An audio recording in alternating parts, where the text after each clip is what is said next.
Baik Bapak Ibu sekalian di seluruh Indonesia, khususnya yang bergabung di Zoom meeting malam ini dan juga yang memantau di saluran atau channel YouTube TKN.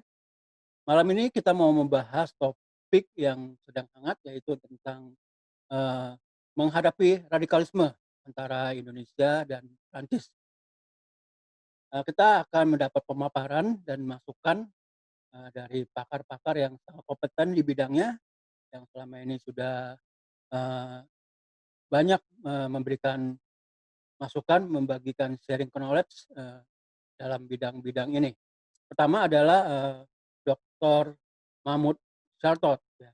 Beliau adalah pakar politik Prancis yang minggu lalu membuat transkrip bahasa Prancisnya atau pidato Presiden Macron dalam bahasa Prancis, kemudian ditranskrip dan diterjemahkan ke bahasa Indonesia.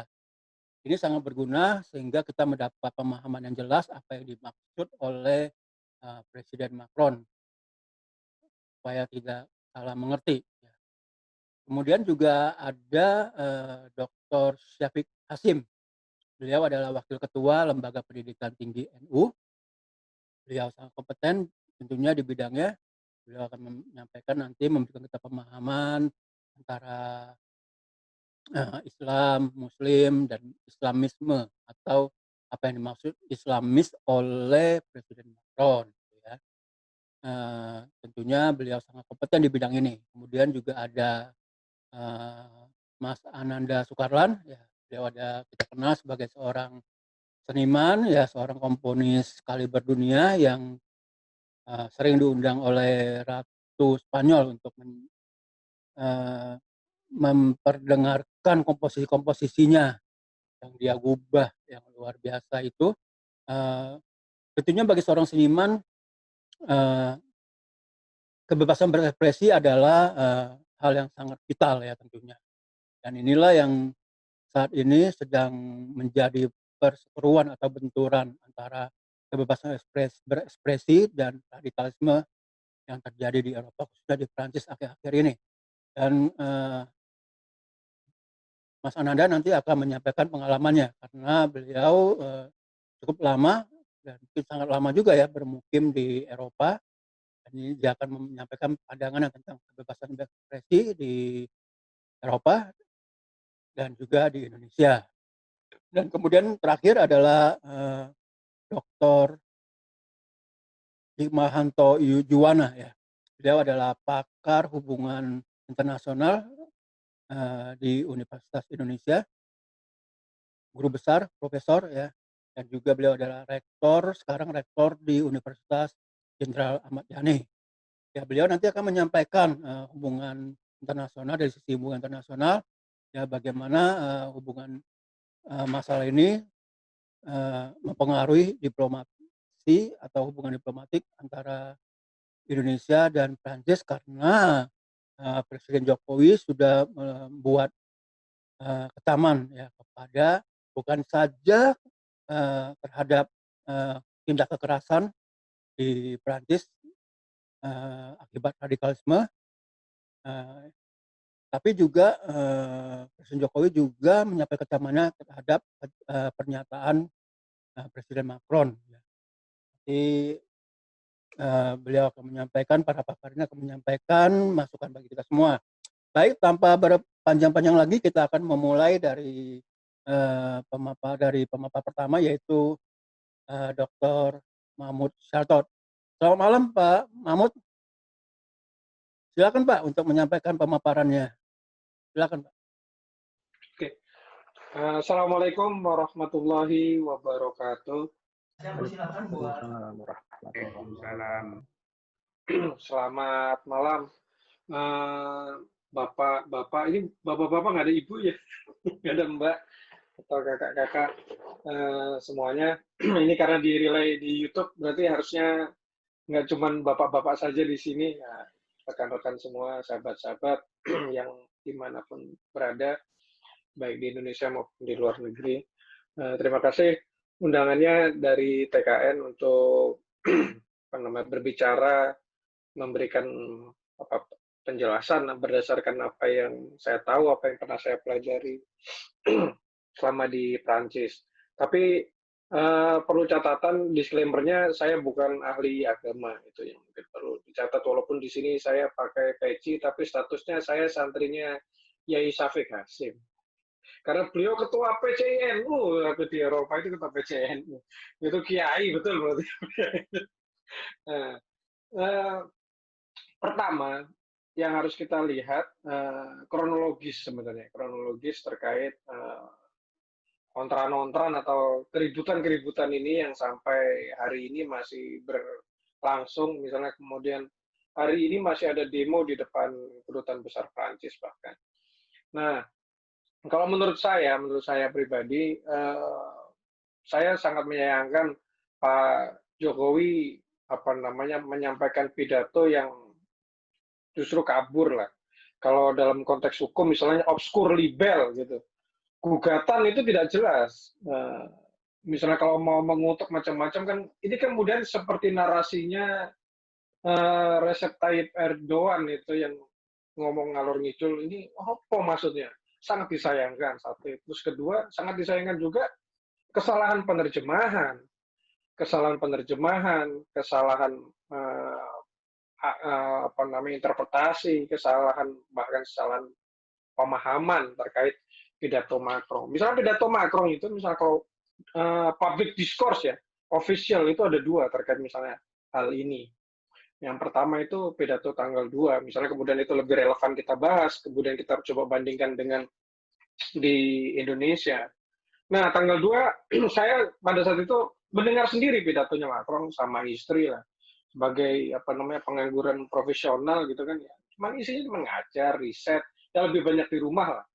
Nah, terus kemudian menarik kenapa pada saat tanggal 2 itu Macron itu ngomong tentang Islam di Lumière. Islam di Lumière itu Islam yang penuh cahaya, di situ pakai kata jamak yang kemudian itu menjadikan antitesa terhadap separatisme Islamis. Terus kemudian Islam di Lumière itu Islam yang mencintai tanah airnya, yang mencintai tanah airnya, menjunjung tinggi nilai-nilai kemanusiaan, dan juga tentu saja mencerahkan. Terus saya pikir, wah ini pidatonya Macron seperti narasi Islam Nusantara berkemajuan lah kalau di Indonesia. Nah, terus kemudian pertanyaannya, kok bisa itu disalahpahami oleh Pak Jokowi atau siapapun yang membisiki atau memberikan masukan kepada presiden kita. Saya sangat menyayangkan kenapa Bapak Presiden kita yang terhormat, yang kita dukung kalau misalnya pada saat Pilpres, saya nyoblos Pak Jokowi misalnya, ngomong boleh terbuka. Nah, tapi kok kemudian dapat masukan yang kurang tepat gitu. Misalnya kalau boleh misalnya, apakah Macron, misalnya kalau bicara pidatonya, dan pidatonya itu bisa dilihat di websitenya Élysée, istana Perancis. Nih, dia narasi tentang republik on act, bahwa republik yang harus bertindak lah, harus berbuat gitu. Berbuat terhadap apa? Terhadap separatisme Islamis. Nah, tapi sebelum ke situ, yang menarik sebenarnya bicara tentang kronologis ya. Kronologis ini kemudian memahami kita konteks peristiwa itu menjadi lebih utuh. Nah, kebetulan misalnya pembimbing kedua saya, seorang sejarawan hubungan internasional, selalu basis analisis itu berbasis kronologis. Kita coba susun kronologis secara tertib nih, ada apa. Jangan sampai kemudian analisis kita miss. Nah, misalnya keramaian ini sebenarnya mulai dari Charlie Hebdo tanggal 1 September, dia woro-woro kemana-mana bahwa mereka akan publikasi kembali karikatur Nabi Muhammad yang dibuat oleh karikatur Denmark. Yang itu sempat akhirnya mereka jadi sasaran teror di bulan Januari 2015.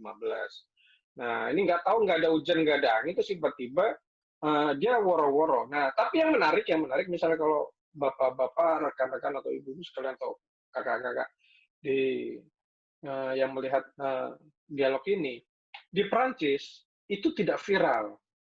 Di Prancis itu tidak diberitakan. Kenapa? Ya nature kapitalis. Nature kapitalis ini kan media, dia punya kapital, terus kemudian woro-woro terkait publikasinya dia. Ya, dia hanya bisa woro-woro ke jejaring medianya dia. nggak tahu apesnya, nggak tahu untungnya, Charlie Hebdo bukanlah satu grup besar seperti Le Monde atau Le Figaro atau Les Echos dan sebagainya yang ini jejaringnya gede banget. Nah, makanya kemudian tidak tersebar. Nah, yang menarik justru berita-berita terkait publikasi kembali Charlie Hebdo itu justru media-media non bahasa Prancis. Media-media non Prancis bahkan lebih spesifik, Al Jazeera, macam-macam. Nah, saya baru baca itu justru dari Kumparan kalau nggak salah. Itu tanggal 2. Itu mereka ngutip dari New York Times atau mana. Artinya itu media di luar Prancis, oke? Okay? Tanggal 2 saya baru baca, terus kemudian saya bilang, wah ada bahaya ini. Kenapa? Saya bilang pada saat itu, ini Prancis harus preparing for the worst. Kenapa harus bilang preparing for the worst? Karena Prancis hari ini juga mengalami tekanan ekonomi hampir mirip lah dengan kita. Bahkan mungkin lebih parah, bisa jadi lebih parah. Kenapa? Karena mereka melakukan lockdown. Mereka lebih serius lah sebetulnya nanganin COVID lah dibandingkan kita, kalau kita mau boleh jujur ya. Mereka lockdown cukup lama dan kemudian selesai ini gelombang pertama selesai, terus kemudian sekarang naik lagi, terus mereka lockdown lagi nih minggu-minggu ini lockdown lagi sampai batas waktu belum ditentukan terlebih dahulu. Nah, misalnya kalau lihat dari kajian UNWTO, kebetulan saya melakukan kajian itu dengan teman-teman kantornya Bang Yori itu, Bang. Nah, itu kemudian kita mantau lah kondisi ekonomi internasional dan sebagainya. Kemudian dari temuan itu kita tahu bahwa Prancis itu tingkat pariwisatanya itu mengalami penurunan perlambatan 72% dibandingkan tahun lalu. Berarti kan ekonominya parah banget, itu satu. Terus yang kedua, kalau bicara tentang pariwisata Prancis, itu sangat nyambung dengan pekerja-pekerja informal yang mayoritas itu pelaku usahanya adalah Muslim, imigran, misalnya jualan makanan, kebab dan sebagainya, jual souvenir, penjual macam-macam lah, bengen dan sebagainya. Mungkin ya Safik misalnya pernah ke Paris lah, banyak yang jualan gantungan kunci macam-macam, atau di daerah Pigalle, di Gare du Nord, mayoritas Muslim. Pada saat kemudian ini lockdown, mereka pasti terdampak menjadi miskin dan sangat terpinggirkan. Nah, dalam kondisi seperti itu, republikasi Charlie Hebdo menjadi sangat tidak sensitif. Guyonan itu menjadi sangat tidak lucu. Kalau guyonannya kenyang, bersahabat, sama-sama habis makan gitu guyon, mungkin fine, mungkin baik-baik saja. Kayak Gus Dur guyonan dengan siapa namanya, dengan Romo Mangun, yang Romo Mangun bilang saya menginjilkan orang itu menggunakan prinsip Al-Quran misalnya, mengutip kuntum khairum ummatin ukhrijat linnas wa ta'muruna bil ma'ruf wa tanhauna 'anil munkar wa yu'minuna billah. Menurut Romo Mangun itu prinsip Quran itu yang dipakai paling mujarab untuk melakukan penginjilan. Pertama harus dikabarkan bahwa kalian umat terbaik, kalian sudah ditebus dosanya oleh Tuhan Yesus. Artinya punya mentalitas superior bukan inferior, karena begitu mereka inferiority kompleks itu masalah psikologi dan sosialnya akan banyak. Terus kedua, berbuat baik dan juga mengajarkan kebaikan. Nah, ketiga baru mencegah kerusakan dan mencegah melarang yang buruk, dan terakhir baru mengajak ke jalan Tuhan. Nah, dengan rumus seperti itu, menurut Romo Mangun pada saat itu, bisa menginjilkan 75 sampai 100 orang per bulan. Nah, terus kemudian Gus Dur ditanyain, gimana Gus terkait pandangan Romo Mangun? Beliau bilang, wah bagus itu, bagus. Ya mungkin yang nonton kesel, tapi pada saat itu kalau kita tahu konteksnya mungkin nggak akan marah. Gus Dur bilang, bagus itu, lebih baik umat Islam itu pindah agama dibandingkan pindah ke alam baka. Itu komentar Gus Dur. Ya guyon seperti itu tentu saja sangat sensitif di luar yang orangnya gampang ngamuan gitu ya. Itu satu. Terus yang kedua, Gus Dur bilang, ya saya kualitasnya sama lah kayak Romo Mangun lah misalnya. Sama kayak Romo Mangun, sama juga bisa mengislamkan orang. Kalau Romo Mangun 75 sampai 100 saya bisa juga sama. Tapi kalau saya 75 sampai 100 orang per bulan yang masuk Islam itu Romo semua. Itu guyonan Gus Dur. Dan kita yang dengerin pada saat itu kita hadir di forum itu tertawa semua santai. Tapi pada saat orang yang hidupnya susah, nyari makan susah, mau jualan dia nggak ada yang beli, guyonan-guyonan satirik menjadi sangat menyakitkan. Nah, itu satu. Nah, setelah tanggal 1 ya tidak dipublikasi sudah dipublikasi disebarkan, itu nggak ada insiden apapun. Baru terjadi insiden itu tanggal 25 September. Nah, tanggal 25 September itu terjadi penusukan teror di depan atau di sekitar kantor Charlie Hebdo yang lama. Nah, di dekat Charlie Hebdo yang lama itu ada orang lewat, 4 orang lah, terus kemudian itu ditusuk-tusukin, dan mereka itu nggak ada hubungannya sama Charlie Hebdo. Cuman ya namanya teroris, ya mereka kan ngirim teror, ngirim sinyal ancaman ya. Sambil teriak-teriak Allahu Akbar atau apa nggak tahu itu. Nah, terus nusuk-nusuk 2 orang situ koma. Nah, yang menarik adalah respon umat Islam atau respon ulama Islam pada saat itu, khususnya Imam Masjid Paris, Ketua Dewan Masjid Prancis, itu langsung mengontak Presiden Emmanuel Macron. Nah, terus mereka minta ke Presiden Macron, jadi tanggal 25 itu setelah mengutuk kejadian penusukan teror di kota Paris. Nah, itu mereka ketemu Presiden Macron. Yang mereka pertamakan adalah mereka mengkritik keras Emmanuel Macron, dan ini sesuai dengan tema kita sebenarnya. Menurut mereka, dan itu bisa dibaca di Communiqué de Presse-nya Conseil du Culte Musulman, atau terjemahan kita adalah Dewan Masjid Prancis. Yang mana kalau di Prancis, kalau Dewan Masjid Prancis, ya pengurusnya, ketuanya ulama, ketuanya kiai betulan lah gitu lah. Nah, beda kalau di sini kan ketua Dewan Masjid Indonesia belum tentu ulama ya. Ya mungkin mengerti Islam dan sebagainya, tapi apakah beliau betul-betul mendalami ilmu terkait Islam seperti saya Syafiq Kasim, kan saya tidak terlalu percaya lah gitu. Lebih banyak politisi kalau di Indonesia. Nah, yang mereka lakukan, yang bicarakan pertama, mereka ngata-ngatain ya, mungkin negur lah atau kritik Emmanuel Macron, bilang, Pak Presiden ini ngomong tentang anti radikalisme Islam dan sebagainya, ngomong doang. Itu kritiknya itu, ajeng banget itu kan. Ngomong doang. Kenapa kok ngomong doang? Ini concern kemarin Charlie Hebdo ini, terus kemudian terjadi tanggal 25 September dilakukan oleh anak muda, termasuk yang membunuh Samuel Paty juga anak muda. Dan sama-sama anak yang tidak bersekolah, desekolarize, istilah bahasa Perancis. Mereka desekolarize dan kemudian nggak sekolah dan menganggur. Ini menjadi masalah. Nah, mereka kenapa kok desekolarize? Mereka tidak sekolah karena ada pandangan bahwa kalau sekolah si anak-anak ini sekolah ke sekolah publik, mereka jadi kafir, gitu loh.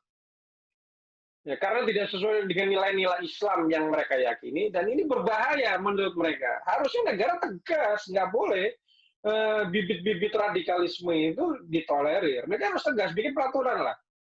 Nah, Macron didesak untuk bikin peraturan. Dan tanggal 2, Macron pidato terkait akan membuat peraturan perundang-undangan itu. Nah, 25 mereka ketemu Macron, terus kemudian bilang juga bahwa kunci melawan radikalisme agama, wabil khusus radikalisme Islam di Prancis, itu kuncinya adalah imam. Kuncinya adalah ulama. Di mana ulama atau imam yang di Prancis itu, kalau misalnya kita lihat data dari Institut de Montaigne, itu yang menarik, 30% itu yang origin Française, asal imam asli Prancis. Sedangkan 70% sisanya adalah dari luar negeri. Dari luar negeri artinya komunitas Algeria, dia ngirim ngirim imamnya, terus kemudian membina jamaahnya, termasuk mungkin di Indonesia lewat KBRI itu ya imam-imamnya ya orang-orang Indonesia lah kayak gitu. Nah, ini menjadi masalah ini, karena itu satu. Terus kemudian kan banyak juga mereka standarisasinya selama ini terlalu terlalu jinak lah menurut Dewan Masjid Prancis. Kenapa? Karena begitu dianggap sudah dapat sertifikat imam di negara-negara lain itu yang mayoritas Muslim, mereka langsung diterima jadi imam di Prancis. Harusnya menurut mereka, mereka menyarankan ada semacam pengakuan dari negara, khususnya namanya program vocation atau program vokasi, program D3 untuk jadi imam. Nah, di mana di situ harus diperjelas statusnya dan sebagainya. Nah, itu tanggal 25 September. Pada saat tanggal 25 September juga, mereka juga bicara, ya, para imam ini pula yang bicara tentang separatisme Islamis. Jadi yang mengintroduksi atau memperkenalkan atau kemudian istilah tersebut dipakai dan diadopsi oleh Emmanuel Macron itu justru narasi yang disampaikan oleh para imam pada saat tanggal 25 September. Tanggal 26 September mereka bertemu dengan Menteri Dalam Negeri Prancis, di mana Menteri Dalam Negeri Prancis itu menangani politik, keamanan dalam negeri, kepolisian, dan intelijen keamanan dalam negeri. Nah, itu mereka lebih keras lagi, mereka lebih menekankan lagi. Ini negara serius nggak sih melawan radikalisme? Kalau serius nih, please, nih para imam kami yang imam sesuai dengan konsep Islam de Lumière yang tadi mereka sampaikan dan kemudian yang diadopsi oleh pidato Macron tanggal 2, Islam rahmatan lil alamin, Islam Nusantara atau Nusantara bahasa Perancisnya apa ya? Islam Perancis berkemajuan gitulah, Islam Perancis berkemajuan itu tolong dibantu.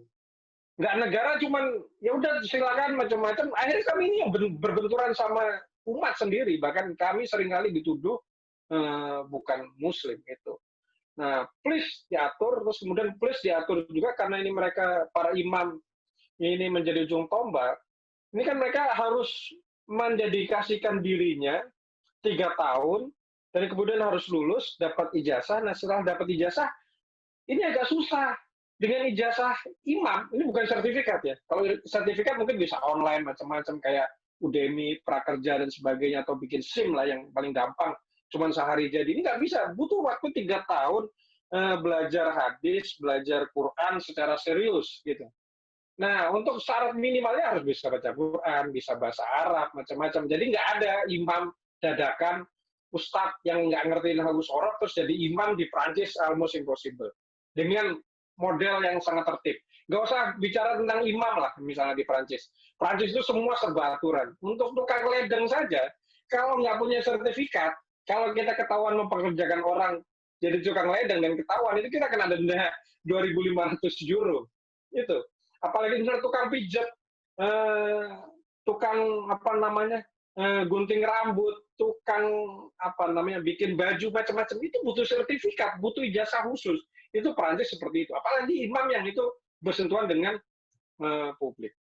Nah, please, setelah mereka lulus, para orang-orang yang mendedikasikan diri untuk menjadi imam itu, dipikirkan juga nanti bagaimana, mereka kerjanya bagaimana. Nah, kemudian mereka mengusulkan, bisa nggak sih dimasukin ke badan intelijennya Perancis, Service de Renseignement, misalnya khususnya yang anti teror, anti radikalisme. Ini imam-imam ini biar dapat pekerjaan jelas, kemudian narasinya clear, kemudian macam-macam narasi teologisnya bukan negara berbenturan sama umat, ini berat.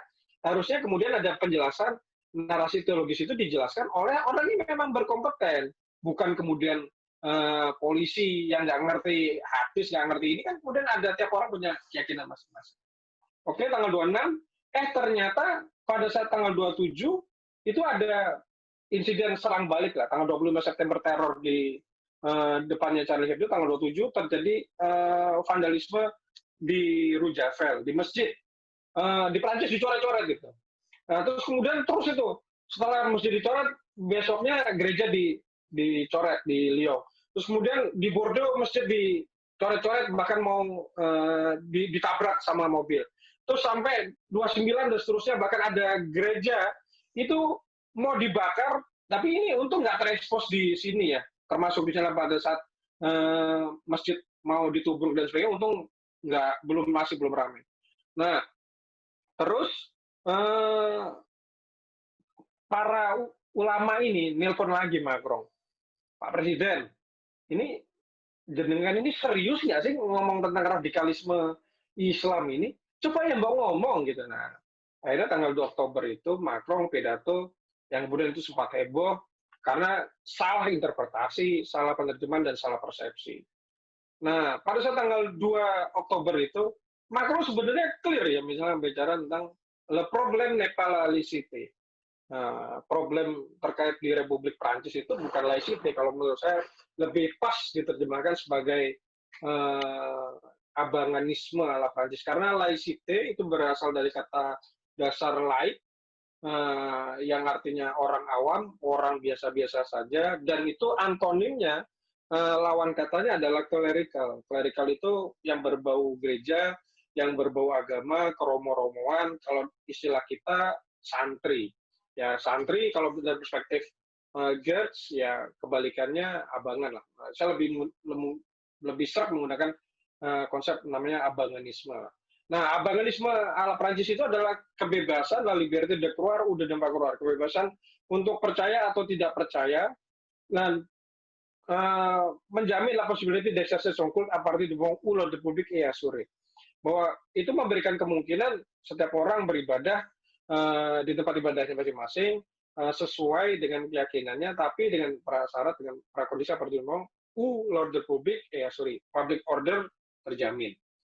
Nah, kemudian di situ juga Macron itu mempertegas bahwa il faut donc faire respecter la laïcité fermement, justement. Oleh karena itu kita harus menghormati, menerapkan prinsip abanganisme ala Prancis. Namun demikian, sans se laisser entraîner dans la pièce de l'amalgame tendu par les polémistes et par les extrêmes qui consisterait à stigmatiser tous les musulmans. Ini clear bahwa menurut Macron, jadi misalnya kita membela prinsip abanganisme ala Prancis atau prinsip Bhinneka Tunggal Ika atau prinsip Pancasila hal Indonesia, itu tanpa harus kemudian kita terjebak sosialisasi, entraîner itu terlatih, jadi terjebak dengan terlatih gitu loh. Dan lepias jebakan dalam amalgam tondu, amalgam yang keras.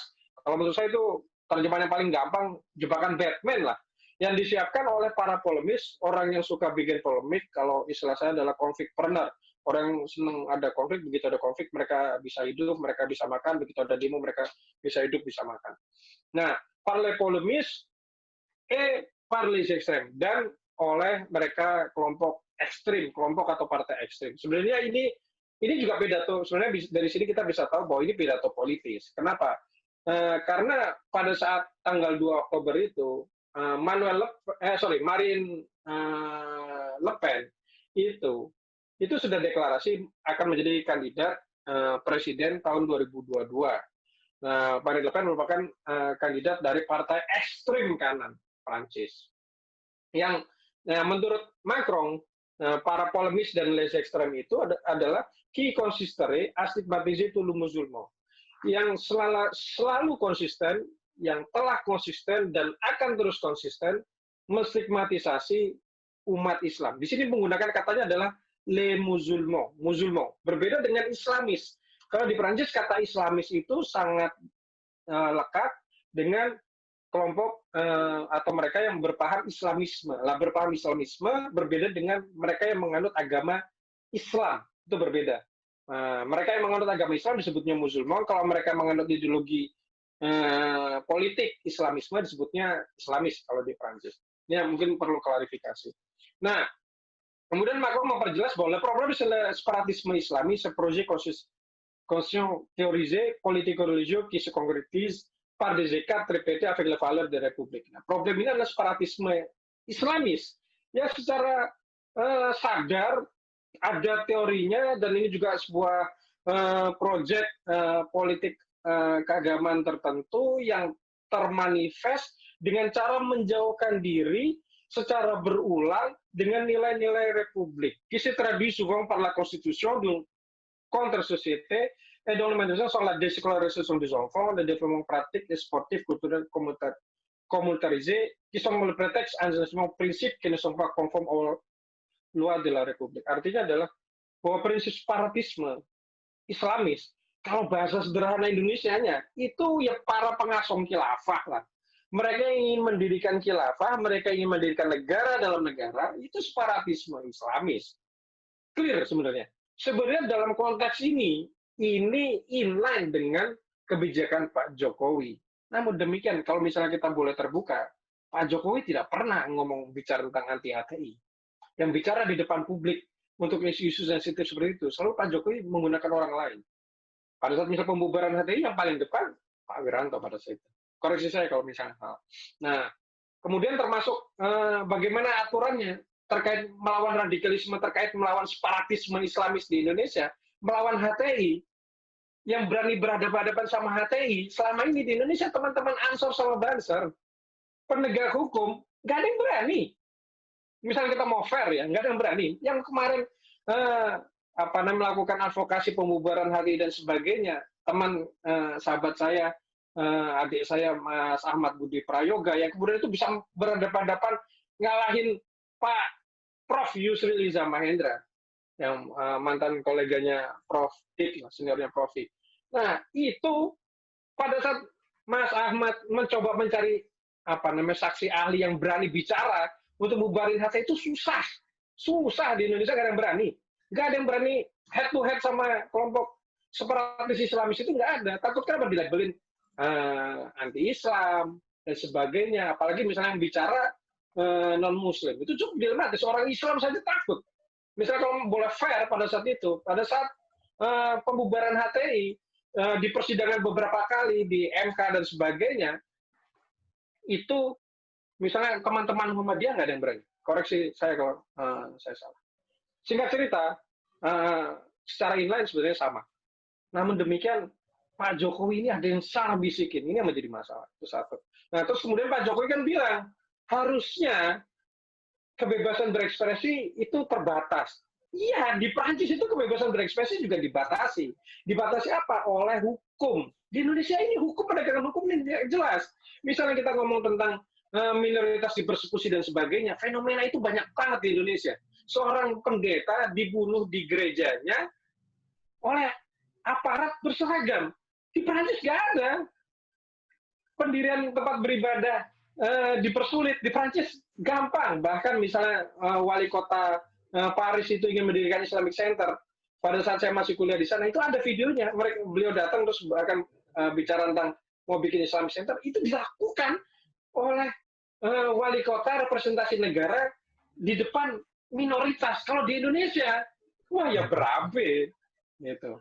Nah, terus kemudian salah paham berikutnya adalah pada saat Emmanuel Macron pidato tanggal 22 Oktober pada kegiatan Rondre Hommage Nasional atau peringatan kedukaan nasional, atau mungkin kalau di Indonesia lebih tepat tahlilan nasional gitu kali ya Pak, tahlilan nasional di mana semua orang mengenang kebaikan Samuel Paty yang dibunuh karena gara-gara hoax, gara-gara bapak dari muridnya, yang muridnya itu nggak ikut sekolah pada saat Samuel Paty ngajarkan tentang liberty d'expression di kelas. Dan itu kemudian disebarkan, terus kemudian ditangkap sama seorang imam Safrawi, dia Islam radikal, yang menyerukan fatwa bela Islam, bela agama, bela Nabi, bahkan nyuruh demo, dan kemudian video yang disebarkan lewat WhatsApp itu viral, dan kemudian ditangkap oleh Anzorov, di mana Anzorov ini ternyata, dan Brahim Snina, muridnya Samuel Paty yang nggak masuk sekolah itu, ternyata jejaring teroris ISIS di Syria. Kakak-kakak mereka itu adalah generasi pertama yang gabung ISIS pada saat tahun 2014. Nah, mereka komunikasi, terus kemudian akhirnya nggak tahu, narasinya udah pokoknya bela Islam, bela Nabi, terus akhirnya Samuel Paty terbunuh di tanggal 16. Pada saat tanggal 16 terbunuh, semua politisi Prancis itu satu suara mengutuk pembunuhan terhadap Samuel Paty. Nah, yang perlu dicatat, perlu lagi diklarifikasi, pada saat itu, tanggal 19, Marine Le Pen sebagai yang mungkin akan menjadi rival Emmanuel Macron itu bilang pidato tanggal 2 Emmanuel Macron itu pidato banji, pidato cuman lip service, cuma gincu politik. Kenapa? Dia ngomong tentang kontra separatisme Islamis. Kalau Le Pen itu bicaranya lebih keras. Harusnya legislation de guerre contre islamisme. Jadi peraturan undang-undangan tindak pidana khusus memerangi Islamisme, di mana orang yang dianggap atau terindikasi Islamisme nggak peduli menurut Le Pen, dia tinggal reguler, tinggal baik-baik saja, nggak berbuat keonaran, legal dan sebagainya. Kalau dia terindikasi Islamisme, dia harus membuktikan sebaliknya. Kalau dia warga negara asing, dia harus diusir. Kalau dia warga negara warga negara Prancis, dia harus dianggap sebagai musuh negara dan kemudian dimasukkan dalam penjara khusus. Nah, ini pidatonya Le Pen semua mengutuk, termasuk sebenarnya Dubes Turki itu merupakan dubes pertama yang mengutuk terhadap pembunuhan Samuel Paty. Kementerian Luar Negeri Turki adalah kementerian luar negeri pertama yang mengutuk terjadi pembunuhan Samuel Paty oleh Anzorov. Di mana menurut mereka pembunuhan seperti itu tidak bisa dibenarkan dan Turki juga menghadapi kasus sama memerangi teror dan radikalisme di negaranya. Namun demikian tanggal 24 Oktober Recep Tayyip Erdogan justru kampanye mencemooh Emmanuel Macron dan sebagainya, termasuk menyerukan boykot. Yang menarik pada saat mereka menyerukan boykot, terus disambut oleh Qatar dan Kuwait, Prancis tentu saja bereaksi. Pada saat bereaksi dengan Jerman, Angela Merkel memberikan stand position yang jelas mendukung Prancis. Ini kemudian yang menarik jubirnya Erdogan itu langsung bikin statement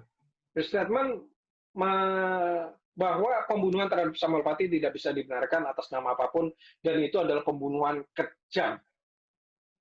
Terus kemudian tensi politik turun, tapi keesokan harinya Erdogan malah ngomong lagi tentang boykot. Ini maksudnya apa? Ya angel, tuturannya wangel Bapak ini. Nah ini kemudian teramplifikasi dan akhirnya narasi-narasi Erdogan itu yang nyampe ke Pak Presiden Jokowi. Ya itulah yang menurut saya sangat disayangkan. Nah terus kembali ke terakhir kebebasan berpendapat. Kebebasan berpendapat di Prancis itu diatur berdasarkan undang-undang yang lebih tua dibandingkan undang-undang terkait laicite. Kalau undang-undang laicite itu 1905, undang-undang terkait kebebasan berpendapat, khususnya dia menyampaikan informasi ke publik, itu berdasarkan la loi 1881 tentang liberty de presse, di mana liberty de presse itu media apapun, misalnya termasuk WhatsApp dan sebagainya masuk di situ.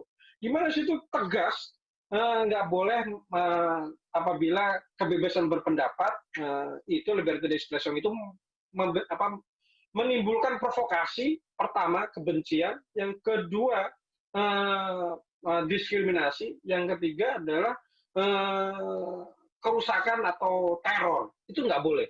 Nah, teror berdasarkan apa? Itu jelas di peraturan perundang-undangan mereka, berdasarkan undang-undang tersebut, itu pertama berbasis etnis, berbasis ras, berbasis agama. Misalnya kalau umat Islam dipersekusi macam-macam, selama ini pakai pasal-pasal tersebut. Misalnya kemudian dari catatan saya, dari peraturan perundang-undangan dan keputusan pengadilan di Prancis, kasus yang menganggap ada terjadi pelanggaran liberty d'expression yang berlebihan dan kemudian umat Islam jadi dipermasalahkan, nggak bisa kerja dan sebagainya, itu ada 1.831 kasus dan ada 515 kasus ini terkait Islam, misalnya terkait masjid, terkait coret-coret, macam-macam, terkait simbol-simbol yang merusak Islam. Nah, terus kemudian kalau terkait Kristen, ya tentu saja lebih banyak karena mayoritas Nasrani, 5.264 kasus. Terus terkait Yahudi, yang banyak itu kemarin ada spin lah, pembelaan kelompok-kelompok ya menurut saya udah nggak ngerti bahasa Prancis, terus kemudian membenarkan Islam-Islam radikal yang kemudian ikut nggak ngerti masalah, ikut mengutuk Macron, yang katanya kalau antisemit dilarang macam-macam. Loh, taruh dulu, terkait antisemit yang sasaran diskriminasi sasaran kebenciannya itu adalah orang Yahudi, itu cuma 1.409. Artinya lebih kecil dibandingkan terhadap umat Islam yang 1.831 kasus. Kalau Hindu 27 kasus, Sikh cukup banyak 36 kasus, sedangkan Buddha cuma 4 kasus. Kemudian terkait simbol-simbol Yesus, Yesus juga dipermasalahkan juga. Nah, dipermasalahkan misalnya mereka ada kelompok Katolik yang cukup mungkin taat lah, tidak terima lah Yesus dihina macam-macam, itu ada 31 kasus. Artinya dibatasi. Nah, terus kemudian prinsip pembatasan kebebasan berpendapat agar tidak kemudian terjebak ke radikalisme itu sesuai dengan Maqasidus Syariah. Nah, nanti terkait Maqasidus Syariah, saya Syafiq Hasyim bisa menjelaskan lebih. Pertama kan dalam Maqasidus Syariah itu ada 5 maksud, 5 tujuan, 5 prinsip ditegakkannya hukum syariat Islam. Yang pertama hifdzun nafs, menjaga jiwa, menjaga nyawa. Jangan sampai kemudian kebebasan berpendapat itu menyebabkan kematian korban, kematian orang dan sebagainya. Yang kedua, yang nggak boleh adalah bahwa kebebasan berpendapat nggak boleh melanggar namanya hifdzul akal, nggak boleh melanggar nilai-nilai akal, nilai-nilai rasionalitas, nilai-nilai argumen dan sebagainya. Terus yang ketiga, bahwa kebebasan berpendapat nggak kemudian menjadi justifikasi penyebaran kebencian yang kemudian itu melanggar hak-hak menurunkan generasi keturunan atau hifdzun nasab. Terus yang keempat, yang nggak boleh kemudian ini terjadi diskriminasi terkait ekonomi orang per orang berdasarkan basis agama. Kalau dalam bahasa undang-undangnya apartenos atau non apartenos. Jadi apa yang tampak dan apa yang tidak tampak. Kalau misalnya cuma terindikasi saja, namanya Syafiq, wah ini pasti Islam ini. Nah kemudian Mas Syafiq karena indikasi namanya Arab, namanya Islam, kemudian nggak boleh kerja nih. Yang menarik berdasarkan Kode Penal Prancis itu diatur jelas, misalnya kemudian itu terjadi diskriminasi, yang kemudian itu berpengaruh terhadap ekonomi, itu penjara 15 tahun. Penjara 5 tahun, sengkong. Penjara penjara 5 tahun dan denda 75.000 euro. Ini perusahaan misalnya kayak di kita Indofood lah, ini kan perusahaan swasta. Ya suka-suka dia dong mau memilih direksinya berbasis etnis tertentu, kemudian menolak etnis lain, ya suka-suka dia. Kalau di Prancis nggak bisa, clear. Ini aturannya jelas, kalau berbasis ada diskriminasi, perusahaan tersebut bisa digugat dan bisa diperkarakan dan kemudian bisa dihukum para direksinya itu didenda 75.000 euro dan ada katanya ini bukan sengkong d'emprisonnement, 5 tahun penjara. Ini clear. Di Indonesia bagaimana? Indonesia permasalahannya untuk melakukan melawan radikalisme cuma satu, tegakkan hukum. Misalnya HTI ini sudah dibubarkan jadi organisasi terlarang, siapapun yang bawa simbol HTI di depan publik kemudian narasi khilafah, ingin mendirikan khilafah, mendirikan negara dalam negara, dia merupakan musuh negara. Clear lah harusnya seperti itu. Nah, di Indonesia gimana? Gimana ini? Ini kita fair-fairan saja. Nah, itu ya. Terima kasih untuk sebagai pemantik diskusi. Terima kasih Pak Mahfud atas pencerahannya. Luar biasa sekali. Ini kita bisa paham kronologis yang terjadi di sana sehingga paling tidak bisa menjadi base ya, untuk mengambil sisi-sisi yang kira-kira bisa dijadikan titik dasar untuk melihat permasalahan ini. Selanjutnya Pak Kiai Syafiq, mohon untuk setelah tadi kita dapat gambaran deskripsi dari kejadian yang ada di Prancis, mungkin dan serta impact-nya ke Indonesia, mungkin mohon izin Kiai Syafiq mungkin bisa memberikan perspektif terkait permasalahan ini yang di bumi kita nih, di bumi Nusantara, terkait dengan perkembangannya. Monggo, Kiai Syafiq.